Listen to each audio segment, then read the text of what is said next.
오늘은 사도행전 18장 6절에서 17절 내용입니다. 6절 그들이 대적하여 비방하거늘 바울이 옷을 털면서 이르되 내가 너희 피가 너희 머리로 돌아갈 것이요 나는 깨끗하니라 이후에는 이방인에게로 가리라 하고. 자, 우리 앞절에서 바울이 성령의 충만함을 받아서 하나님의 그 말씀에 붙잡힌 바 되어서 전도를 하게 되었고요. 또 이 일에는 또 동력자들이 가져온 정말 그 아름다운 소식과 헌신된 또 물질이 또 주는 또 그 위로가 그에게 임했기 때문임도 보았습니다. 어쨌든 성령에 충만하여서 말씀에 붙잡힌 바 되어서 복음을 전했는데요. 그 반응이 무엇입니까? 유대인들은 대적하고 비방했습니다.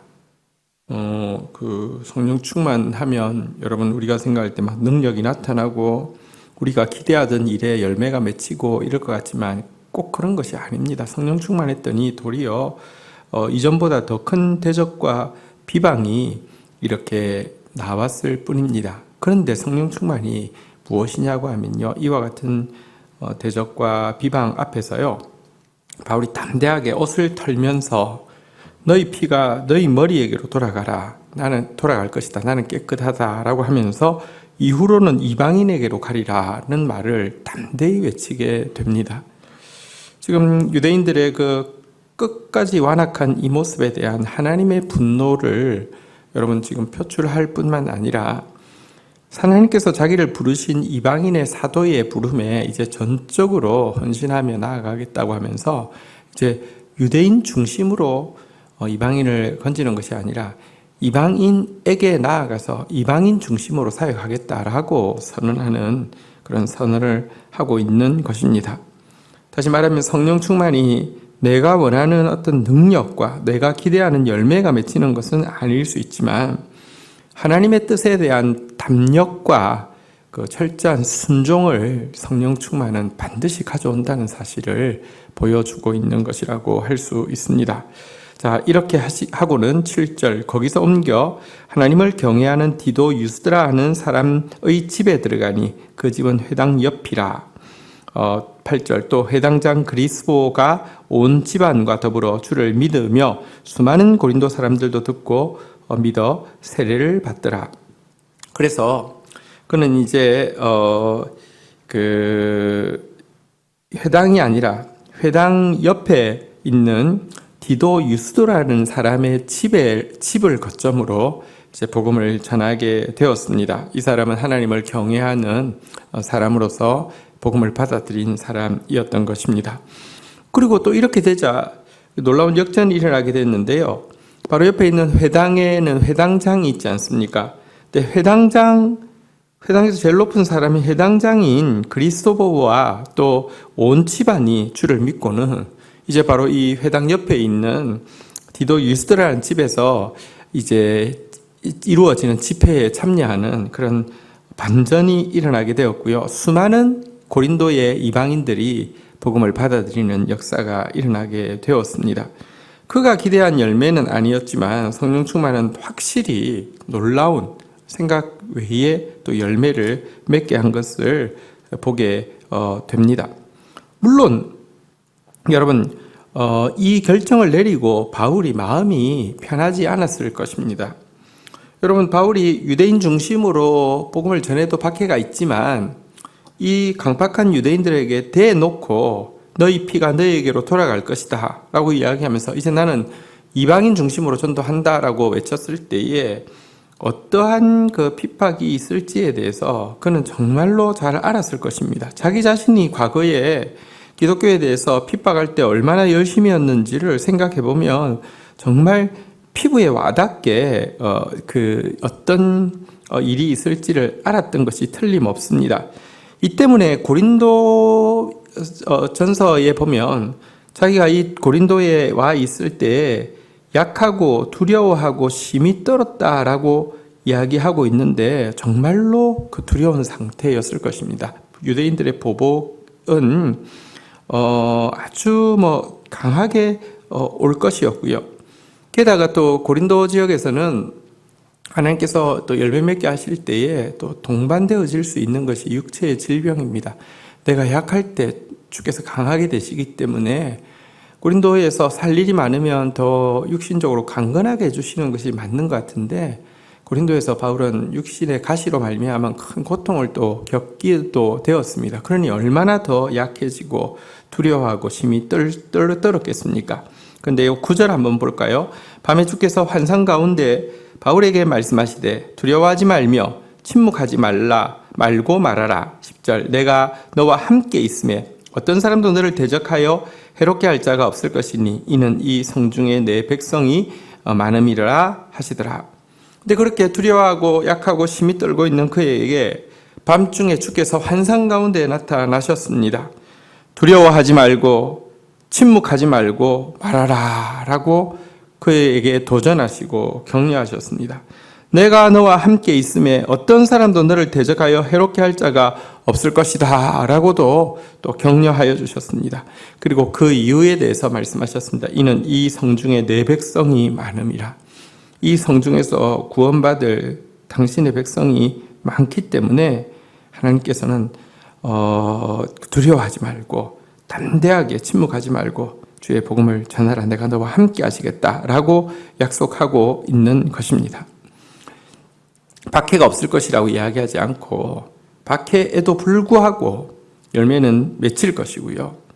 대적이 없을 것이라고 말씀하지 않고 대적에도 불구하고 하나님의 뜻은 이루어질 것이라고 지금 격려하면서 이 아무 독을 마실지라도 해롭게 할 수 없다고 이야기하면서 담력을 주시고 있는 것입니다.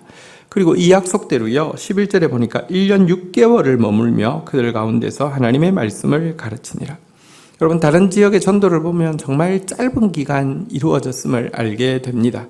데살로니가 지역은 겨우 이제 안식일로 3번이니까 어쨌든 20일 남짓되는 기간밖에 있을 수 없었고요. 대부분의 지역이 그러했음에도 불구하고 고린도에서는요, 가장 큰 박해가 예상되었던 고린도 지역에서 도리어 1년 6개월 동안이나 최초로 장기 사역을 하게 된 것을 보게 됩니다. 성령 충만하고 담대하게 주의 뜻에 순종하고 그리고 침묵하지 않고 하나님의 복음을 전할 때 정말로 함께 하시는 하나님께서 대적이 그를 해할 수 없도록 지켜주신 것입니다. 어쨌든 여러분, 우리 성령 충만하여서 담대하게 그리고 주의 뜻에 순종하고 주의 소명 붙잡고 나아가는 저와 여러분들이 되셔야 되겠습니다. 자, 12절 한번 보겠습니다. 갈리오가 아가야 총독이 되었을 때 유대인들이 일제히 일어나 바울을 대적하여 법정으로 데리고 가서, 자, 그런데 이제 그 반전의 기회가 유대인들에게 온 것 같습니다.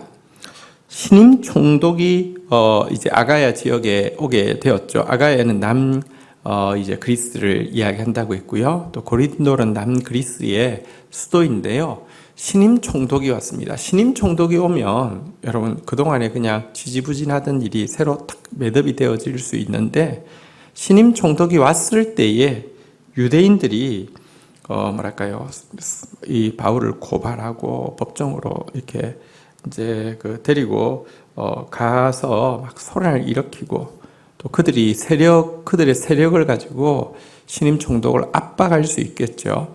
그래서 이제 이 갈리오의 이 부임을 계기로 눈의 가시와 같은 바울을 제거하기 위해서 이제 나아가게 되었는데요. 갈리오는 여러분 그 당시 위대한 철학가인 세네카의 동생입니다. 그러니까 좀 아주 좀 지성적인 사람이었던 것 같습니다. 그리고 역사책에 보면 아주 공정한 통치를 한 인물로 기록되어 있는데요. 자, 13절 법정으로 온 그들이 이렇게 이야기합니다. 말하되 이 사람이 율법을 어기면서 하나님을 경외하라고 사람들을 권한다 하거늘. 14절 바울이 입을 열고자 할 때 갈리오가 유대인들에게 이르되 너희 유대인들아, 만일 이것이 무슨 부정한 일이나 불량한 행동이었으면 내가 너희 말을 들어주는 것이 옳거니와 15절 만일 문제가 언어와 명칭과 너희 법에 관한 것이면 너희가 스스로 처리하라. 나는 이러한 일에 재판장이 되기를 원하지 아니하노라 하고. 자, 이제 법정으로 가자마자 이들이요 마음에 가득한 소리를 먼저 내게 됐습니다. 이 사람은, 이 바울이라는 사람은 율법을 어기면서 하나님 경외하라고 한다. 그러니까 하나님을 경외하라는 말은 맞는데 유대교는 율법대로 하나님 경외해야 된다고 이야기하는데 이 사람은 율법을 어기면서 하나님 경외하라고 이야기한다. 이렇게 이제 고발을 했습니다. 사실은 예수 그리스도는 율법을 완성하기 위해서 오신 분이시고 예수 그리스도가 오심으로 말미암아 율법의 많은 의식법들은 마치 정오가 되면 그림자가 딱 없어지는 것처럼 여러분 그림자와 같은 부분들은 사실은 몽학선생과 같은 부분들은 사라지고 본질은 더 분명하게 드러나게 되는데 여러분 이 예수 그리스도의 복음에 대해서 자기들 입장에서는 율법을 파괴한다라고 생각해서 지금 혐오하고 대적하고 있었지 않습니까? 이렇게 고발을 했고요. 여기에 대해서 바울은 입을 열어서 또 이제 항변을 그렇지 않다는 것을 항변을 하려고 사실은 율법의 가르침 그대로 사실은 율법에서 가르치고 있는 그리스도를 율법에서 가르치는 방법으로 경외하라고 복음을 전하고 있는 것이다. 이렇게 이제 항변하려고 하는데 놀라운 것은 이 갈리오가요 바울이 항변하기 전에 혹은 또 이 유대인들이 다른 말로 또 막 덧붙이기 전에 스스로 바로 그냥 결단을 내려 버립니다. 유대인들아, 너희가 지금 고발을 하는데 무슨 구체적인 부정한 일이나 불량한 행동이 있었으면 고발해도 되지만 단지 너희 언어, 명칭, 법에 관한 것이면 그 너희 문제지 왜 법정으로 가져오느냐라고 이야기하면서 탁 끊어버립니다. 그러니까 이게 사실은 이미 갈리오는 지금 유대교가 지금 이제 이 기독교에 대해서 이렇게 취하고 있는 태도에 대해서 기본적으로 선지식을 가지고 있었다고 보여지고요. 그렇지만 신임 총독은 보통 로비 세력 앞에서 좀 약해질 수 있는데 이거 아무것도 아닌 것을 문제 크게 만들려고 하는 이거 처음부터 싹을 잘라야 되겠다고 생각하면서 바로 그냥 눈치 보지 않고 바로 그냥 결단을 내려버렸던 것입니다. 그러자 어떤 일이 일어나게 됩니까? 16절 그들을 법정에서 쫓아내니 17절 모든 사람이 회당장 소스테네를 잡아 법정 앞에서 때리되 갈리오가 이 일을 상관하지 아니하니라.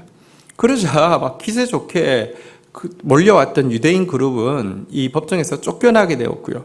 쫓겨나자 모든 사람들이, 그러니까 다른 사람들이, 여러분 사실은 이 지역 고린도는 유럽 지역이잖아요. 유대인들은 소수잖아요. 근데 자기들이 자기들 세력이나 자기들 이렇게 가지고 있는 재력이나 이런 거 힘입고 이렇게 했는데 사실 이제 일반 이제 헬라 사람들이 보기에는 아무 깜도 안 되는 것 가지고 자꾸 시끄럽게 하고 복잡하게 하고 있는 이들에 대해서 좀 기분 좋지 않은 마음이 있었는데 신임 총독이 처음 딱 오자마자 아주 강경하게 그 쓸데없는 소리 하지 말고 나가 이렇게 딱 되니까요.